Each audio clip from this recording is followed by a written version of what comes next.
በእስላም ሁለንተናዊነት የሚገለጸው ሐሳቦቹ የሚዳስሱት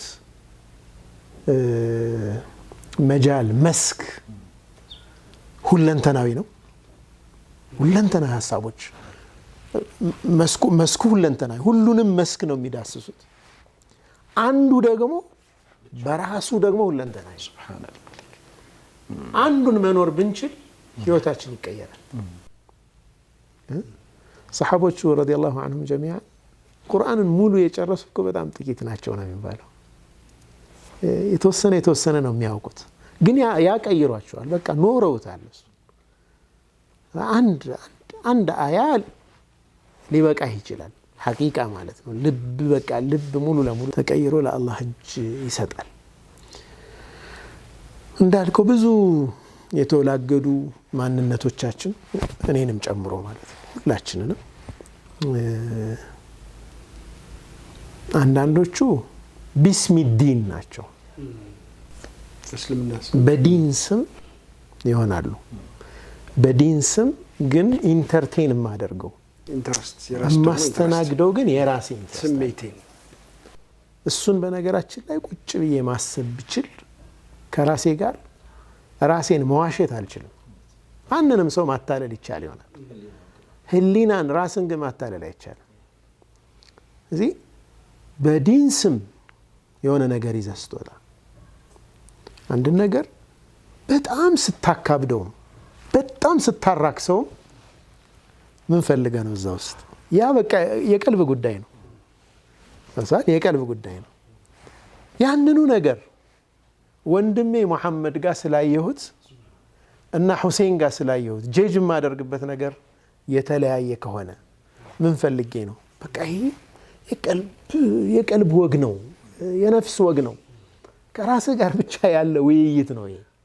ታውቃለህ ወንድምህን ሙስሊም ወንድምህን በመዝሃቡ በመንሃጁ የተለየ ሐሳብ ስላለው ካንተ አንተ የመከተል መብት ለራስ ሰጠ፣ ለሱ የመከተል መብት ነፍገው እሱን መታገል ዲን አድርገህ ስትይዝ ያን ነገር ተግባራዊ ስታደርግ እሱ ላይ ጫና ስታደርግ እሱን ስትሳደብ ወይም እሱን ስታናንቅ ያንተን ስታጎን እዚህ ውስጥ ምን ፈልገህ ነው?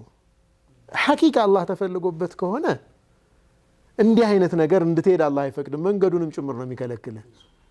ምክንያቱም አልጋየቱ ላ ቱበሪሩ ልወሲላ፣ ግብህ ትክክል መሆን መንገድህን ትክክል አያደርገው። በሐራም ገንዘብ አመጣህ ሰደቃ መስጠት አትችልም። በቃ ዲስ ኢዝ ኢስላም። የሰው ገንዘብ ሰርቀህ ሐጅ ማድረግ አትችልም ነው የሚለው። እንትን ነው በቃ ንጹህ መሆን አለበት ሂደቱ። ያ ግቡ ስለ ግቡ ታሳቢ ተደርጎ እዚህ ጋር ፕሮሰሱን መጥፎ ማድረግ አትችልም፣ ህገወጥ ማድረግ አትችልም። ስለዚህ መሐመድ እንዳነሳው አንድ ሐሳብ ይበቃል እላለሁ። እኔ በደንብ ውስጣችን ከገባ አላህ ተውፊቅ ይስጠን። አንድ ኮንሴፕት የእስልምና አንድ አሁን ከነዚህ መንዚላዎች ውስጥ ከነዚህ ፌርማታዎች ውስጥ አንዱን መኖር አይበቃም? አጥብቀን ይዘን አንዷን ብንኖራት ህይወት ይቀየራል። እንትን አለው ኢፌክት አለው። ሌሎቹን የግድ እንድትኖር ያደርጋል። ሁለንተናዊ ነው። مثلا መዋሸት በህይወት ውስጥ የሌለ ሰው በምንም ነገር አይዋሽም። መዋሸት ኮምፕሮማይዝ ያደረገ ሰው የሆነ ቦታ ከዋሸ ሌላ ቦታ ይቀለዋል። ኮምፕሮማይዝ ማድረግ ፕሪንሲፕሎቹን መርሆቹን ችላ ማለት ተላመደ። ትንሽ ትልቅ ስለሆነ አይደለም። ስርቆት 5 ሳንቲም የሰረቀ ሰው ከዛ በላይ የመስረቅ አቅም አለው። 5 ሳንቲምም የማያነሳ ሰው ምንም ነገር ቢመጣ ላይበገር ይችላል። ኦኬ እንትን ነው ማለት የመርህ ጥያቄ ነው ማለት ነው። አላህን ነው ምፈልግ እኔ መጨረሻ ጀነት ነው ግቤ ያለ ሰው እዛ በኋላ ያሉ ነገሮች ከዛ አንፃር ነው የሚያቸው። ካሁን በፊት አንስቼላችሁ ይሆናል። ዶክተር ያሲር ቃዲ አሜሪካ ውስጥ አሉ ከሚባሉት ዳዒዎች ነው።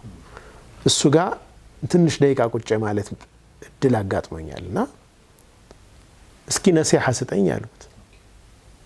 ነሲሐ እስኪ ስጠኝ፣ እኔ ከኢትዮጵያ ነው የመጣሁት እንዲህ ነኝ፣ ነሲሐ ስጠኝ። ከሰጠኝ ነሲሐዎች 3 ነሲሐዎች ናቸው። አንዱ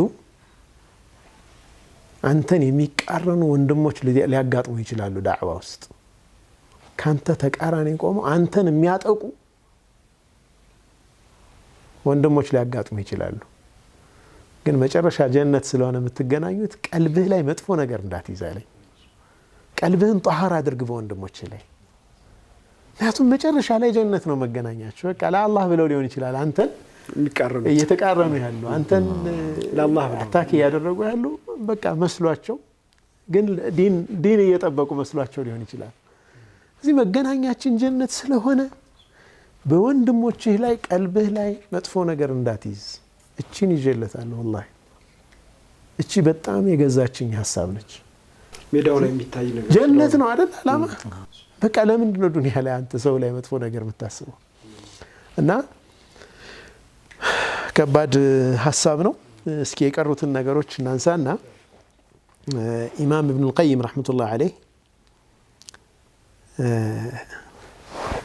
القلب في سيره إلى الله تعالى بمنزلة الطائر ብለዋል። ሱብሃንአላህ ቀልብ ወደ አላህ በሚያደርገው ጉዞ ላይ ልክ እንደ ወፍ ነው አሉ። እንደ በራሪ ነው።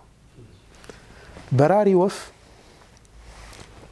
ጭንቅላቱ አለ፣ ክንፎቹ አሉ። ጭንቅላቱ መሐበት አላህ ነው አሉ።